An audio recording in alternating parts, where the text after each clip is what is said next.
The only sound is the soft crackle of the embers in the hearth, a gentle sighing as they settle into a deep orange glow. Outside, the world is a vast and silent darkness, but in here, there is this small circle of warmth, a small circle of light. I pull the rough spun wool of my blanket a little closer round my shoulders, its familiar scratch a strange kind of comfort against my skin. The air is thick with the smell of wood smoke, but underneath it, there's the faint, sweet scent of the dried herbs that hang from the low rafters, yarrow and chamomile, for healing and for sleep. I take a slow sip from a wooden cup. The ale is weak and cool, the last of the barrel, but it soothes my throat. From the corner of our single, small room, I can hear the soft, even breathing of my children, lost in their dreams. Their small bodies are curled together for warmth on the straw pallet, a tangle of limbs and futures, their faces peaceful in the flickering light. The shadows dance on the wattle and daub walls, making familiar shapes seem strange and new for a moment. This little space, with its packed earth floor and thatched roof, is our whole world. You might wonder what a life like mine is truly like, what holds it all together when the days are long and the work is hard. It is not a king or a lord in his far-off stone castle. It is not a knight with his shining sword or a priest with his Latin prayers. It is this quiet moment, the sleeping breaths, the fading fire. It is the family. Come, sit with me in the quiet of this night. Let me tell you of our world, not of battles and crowns, but of the bonds that truly shape a life. Let me tell you of the family. Before our children learned their prayers, they learned to work. There is no other way.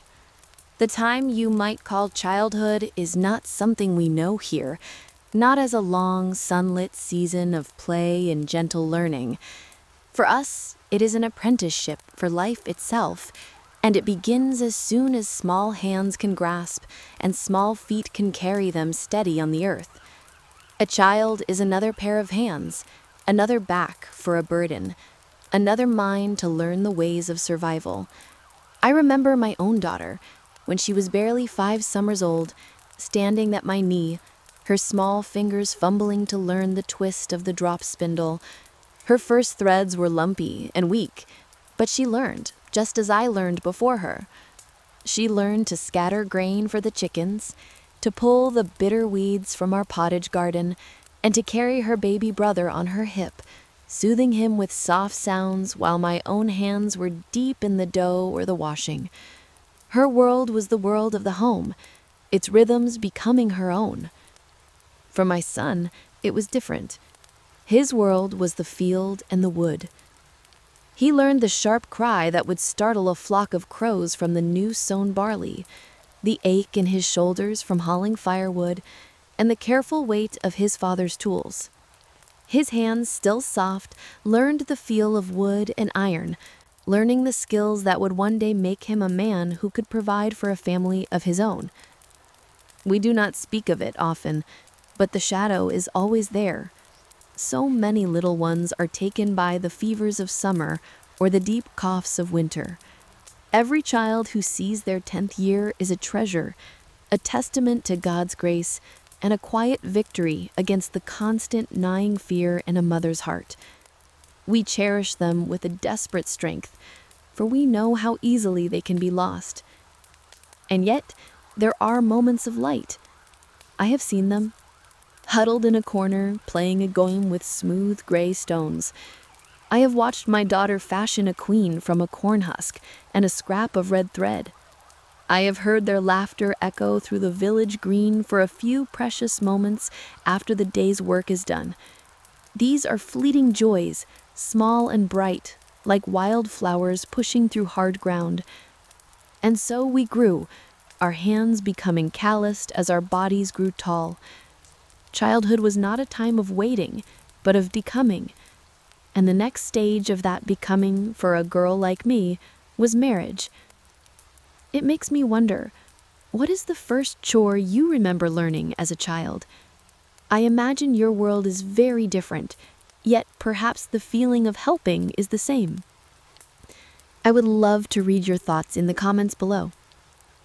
The songs the minstrels sing, the ones about knights and fair ladies and love that strikes like lightning, are just that, songs for a lord's hall.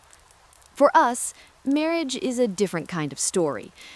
It is a practical thing, a serious thing. It is not a union of two hearts, not at first, but a union of two families.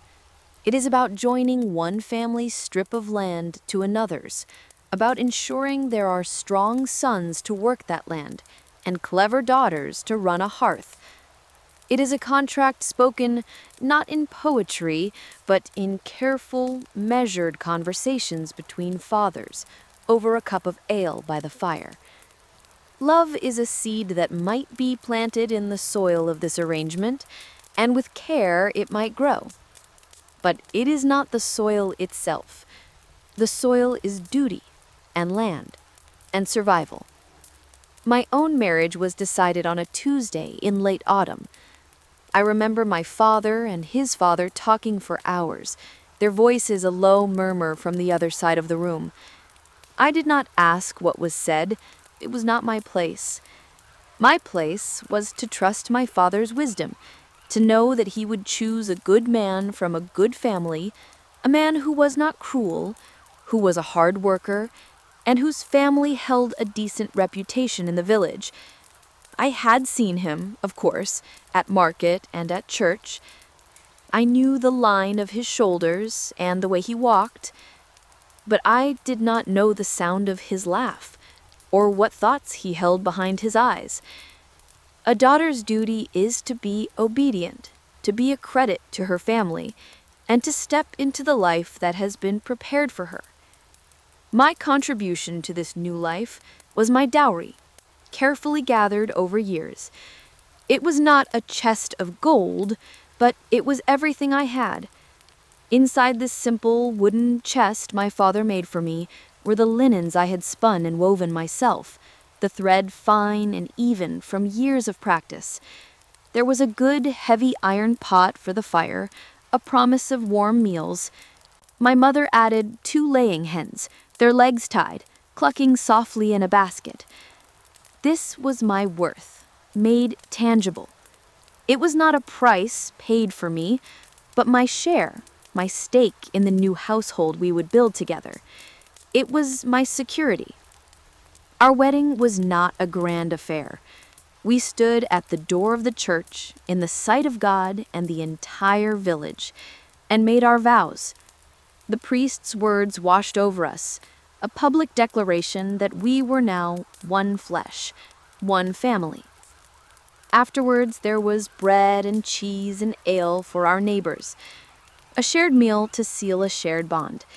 The focus was not on us, but on the joining, the weaving together of 2 family names. I remember that evening, walking away from my mother's hearth, the only one I had ever known. I walked toward a new fire, a new life. In that moment, I was no longer just a daughter.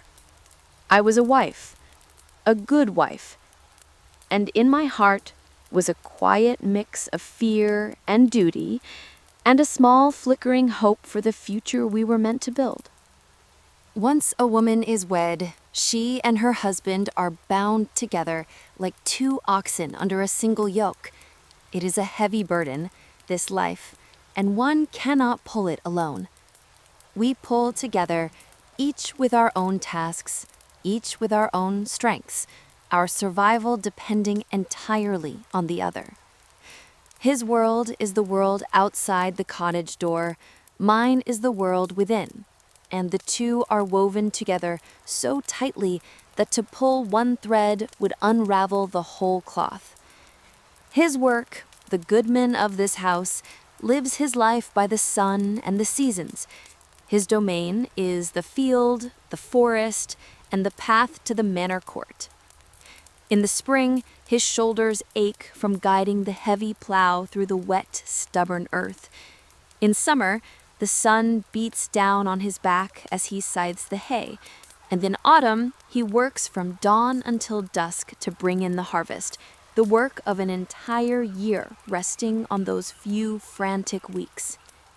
He tends to the ox and the pigs, fells trees for winter fuel, and when there is a dispute over a boundary stone or a stray animal, it is his voice that must speak for our family at the village court.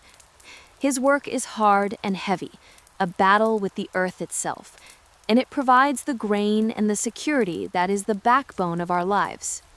My work, as the goodwife, is different. It does not follow the seasons so much as the turning of a single day, from sunrise to sunset, and often long after. My world orbits the hearth. It is my duty to keep the fire alive, to turn our portion of my husband's grain into bread, to tend the pottage pot that simmers constantly, providing our daily meal. My garden provides the herbs and vegetables that fill that pot. Once a woman is wed, she and her husband are bound together like two oxen under a single yoke. It is a heavy burden, this life, and one cannot pull it alone. We pull together, each with our own tasks, each with our own strengths, our survival depending entirely on the other. His world is the world outside the cottage door, mine is the world within, and the two are woven together so tightly that to pull one thread would unravel the whole cloth.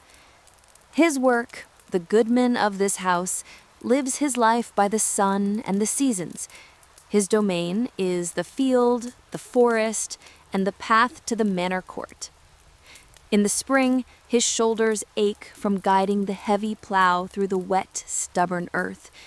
In summer, the sun beats down on his back as he scythes the hay, and in autumn, he works from dawn until dusk to bring in the harvest, the work of an entire year resting on those few frantic weeks. He tends to the ox and the pigs, fells trees for winter fuel, and when there is a dispute over a boundary stone or a stray animal, it is his voice that must speak for our family at the village court. His work is hard and heavy, a battle with the earth itself, and it provides the grain and the security that is the backbone of our lives. My work, as the goodwife, is different. It does not follow the seasons so much as the turning of a single day. To bring a child into this world is to step into a room where only women are welcome. When a woman's time comes, the house is cleared of all men. Her husband, her sons, any man who might be visiting, they are sent out to the fields or the alehouse to wait and to pray from a distance. The birthing chamber, whether it is a grand bed or simply a clean-swept space by the hearth, becomes a sacred and secret space. It is a woman's affair, a battle we must all face, and we face it together. The door is shut, and the world of women takes over. The midwife comes, a woman whose hands have seen this struggle 100 times. She is calm and knowing, her voice a low murmur of encouragement. My mother would be there, and my sisters, and my closest neighbors. We call these women our gossips, our god sisters in this moment of trial. They hold your hands, they wipe the sweat from your brow, and they pray. Oh, how they pray. Their voices rise and fall in a steady rhythm, calling on the Virgin Mary and Saint Margaret, the patron of childbirth, to see you through the pains. There is fear in the room, a deep and unspoken terror that hangs in the air like smoke. Every woman knows another who was lost in this bed, a friend or a cousin whose life was traded for the one she carried. We rely on the old ways, herbal teas to ease the pain, a charm clutched in a sweating hand, the belief that our shared strength can somehow ward off the darkness that waits at the edge of the bed. Then, after hours that feel like a lifetime, comes the moment that changes everything. A new cry, thin and sharp, cuts through the prayers. The baby is born. The air in the room, once thick with fear, suddenly becomes light with a breathless, overwhelming joy. The midwife checks the child, wraps it in linen, and places it in your arms. A daughter, a son, a life has been won. But there is no time to waste.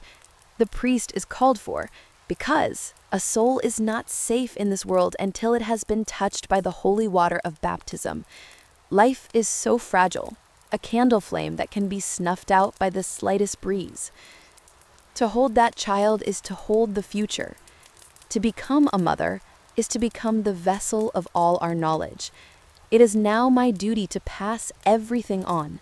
How to tell which mushrooms are safe, how to spin a perfect thread, which herbs soothe a cough, which prayers to say at dusk. I must teach my daughters all the things my mother taught me. It is the most sacred trust there is to ensure that the skills and the faith of our family continue. It is life's most perilous and most precious blessing. The hearth I keep is the heart of my home, but my family does not end at our walls. No family does. To think of a household as a small island alone in the world is to misunderstand everything about our lives. We are not islands. We are all part of a great tangled web of kinship and obligation that stretches from our doorway to the edge of the village, and sometimes beyond. It is this web that holds us up when we stumble. In our home, my husband's mother lives with us. Her back is bent now, and her hands, once so nimble with a needle, are stiff with age. She can no longer work in the fields, but she is far from useless. She is the keeper of stories, the memory of our family. She watches the little ones, her voice a low, comforting hum as she teaches them old rhymes. She knows the best way to smoke a ham and which phase of the moon is best for planting beans. Her wisdom is a treasure, a quiet but steady presence that enriches our home. Her place by the fire is as earned and as vital as any other. And beyond our door, my own brother lives just 3 cottages down. His wife is my friend as well as my kin. When the sickness came last winter, it was she who brought us a small pot of broth. When their ox went lame before the spring plowing, my husband spent 2 days helping to mend the harness and ready their spare. During the harvest, all hands are needed. Brothers, sisters, cousins, we work each other's strips of land as if they were our own, because in a way, they are. The success of their harvest helps ensure the village, and therefore our own family, remains strong. The village itself is a kind of family. It can be a difficult one, full of watchful eyes and wagging tongues. Everyone knows your business, and a woman's reputation is a fragile thing. But when disaster strikes, a fire in the night that consumes a roof, or a sudden devastating summer storm, those same neighbors are the first to arrive. Hands that might have pointed in judgment one day will be there the next, ready to help rebuild. We are all bound by the same Lord, the same priest, and the same turn of the seasons. There is another bond too, one made not of blood, but of spirit. When my son was born, I asked my dearest friend to be his godmother. We are now godsibs, a spiritual family. She has a sacred duty to help guide his soul, and should anything happen to me or my husband, she has a responsibility to him. It is another thread, strong and true, woven into the fabric of our lives. So you see, our family was not just the people who slept under our roof. It was a whole village of hands and hearts all turning together with the rhythm of the sun and the church bell. Our modern lives can feel quite separate sometimes. Who makes up your village today? I would be so interested to know what community means to you now. Share your thoughts if you feel moved to.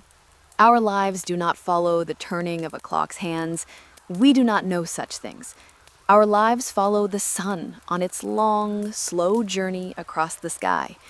We are bound to the wheel of the year, a rhythm of work and rest, of fasting and feasting that is set by the needs of the earth and the holy days of the church.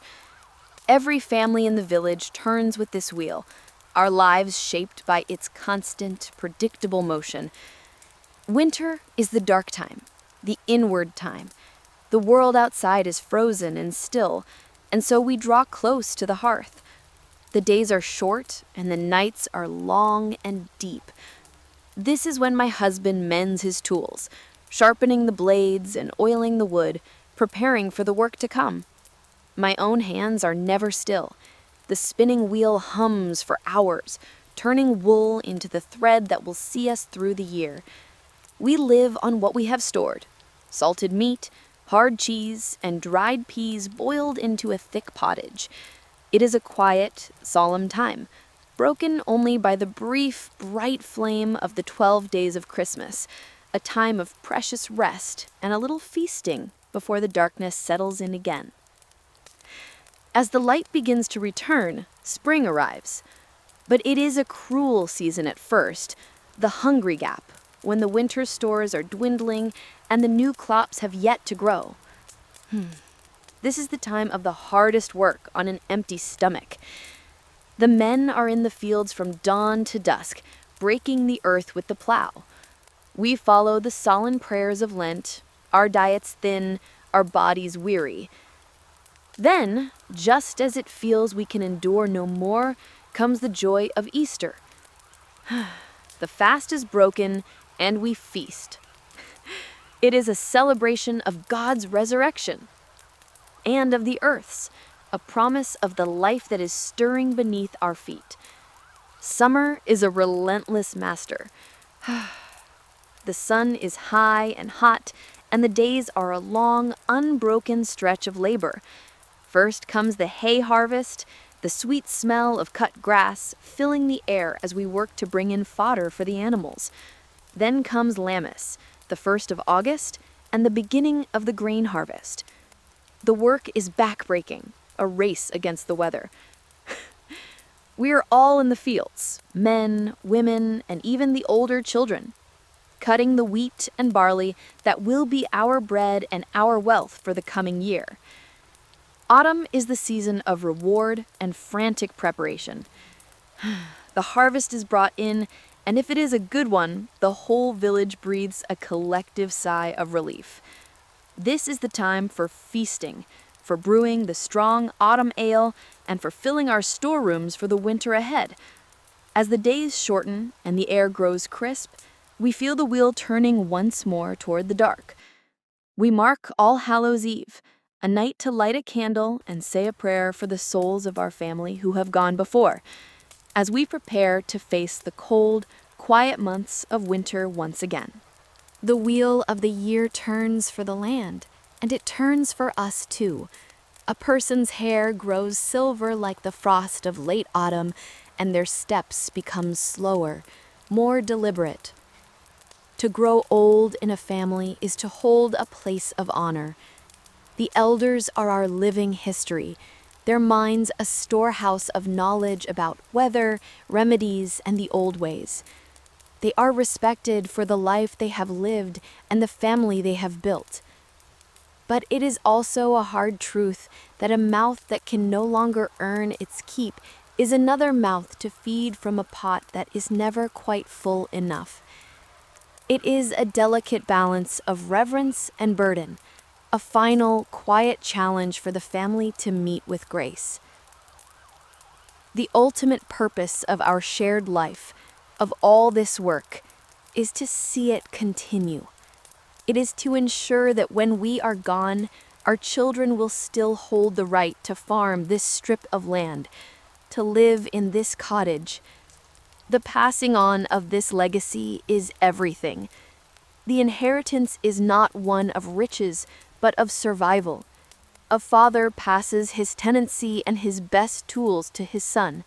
A mother passes her weaving loom and her knowledge to her daughter. This is how a family endures. It is our only true mark on the world, an unbroken line of hands working the same soil. When the end of a life draws near, we pray for a good death. This means not a sudden departure, but a gentle fading, with time to prepare the soul. The priest is called to give the last rites, to make peace between the dying and God. Deaths are forgiven, and old quarrels are mended with neighbors.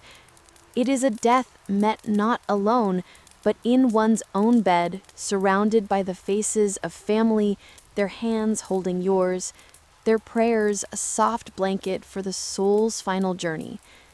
And after they're gone, our duty continues. We remember them and we pray, keeping their thread woven into the fabric of our family forever. The fire is low now, just a soft red heart beating in the darkness. The house is settled into that deep, profound silence that only comes in the dead of night. Our time together here in this small circle of warmth is coming to an end. I have shared with you the shape of my world, a life built not of stone or gold, but of people.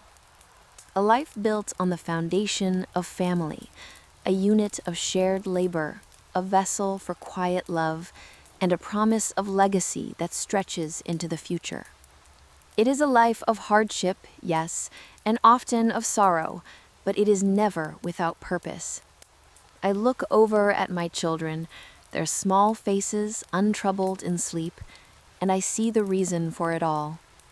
They are the next link in the chain, the next knot in the thread that connects us to all the mothers and fathers who came before. In their breaths, I hear the echo of the past, and in their dreams, I see the hope for the future. Perhaps your world of tomorrow is vastly different from my world of today. Perhaps the work of your hands and the worries of your heart are things I could never imagine. But the need to belong, to love and be loved, to feel the warmth of a family around you, that is a thread that is never broken. That is the thread that makes us human, then and now. The fire is low now, and the house is settled in the deep silence of the night. Our time together is at an end. I hope this glimpse into my world has brought you some peace and perhaps a new perspective. The thread of my family continues in my sleeping children, just as the thread of history continues in you, in your remembering. Now it is time for rest. Sleep well.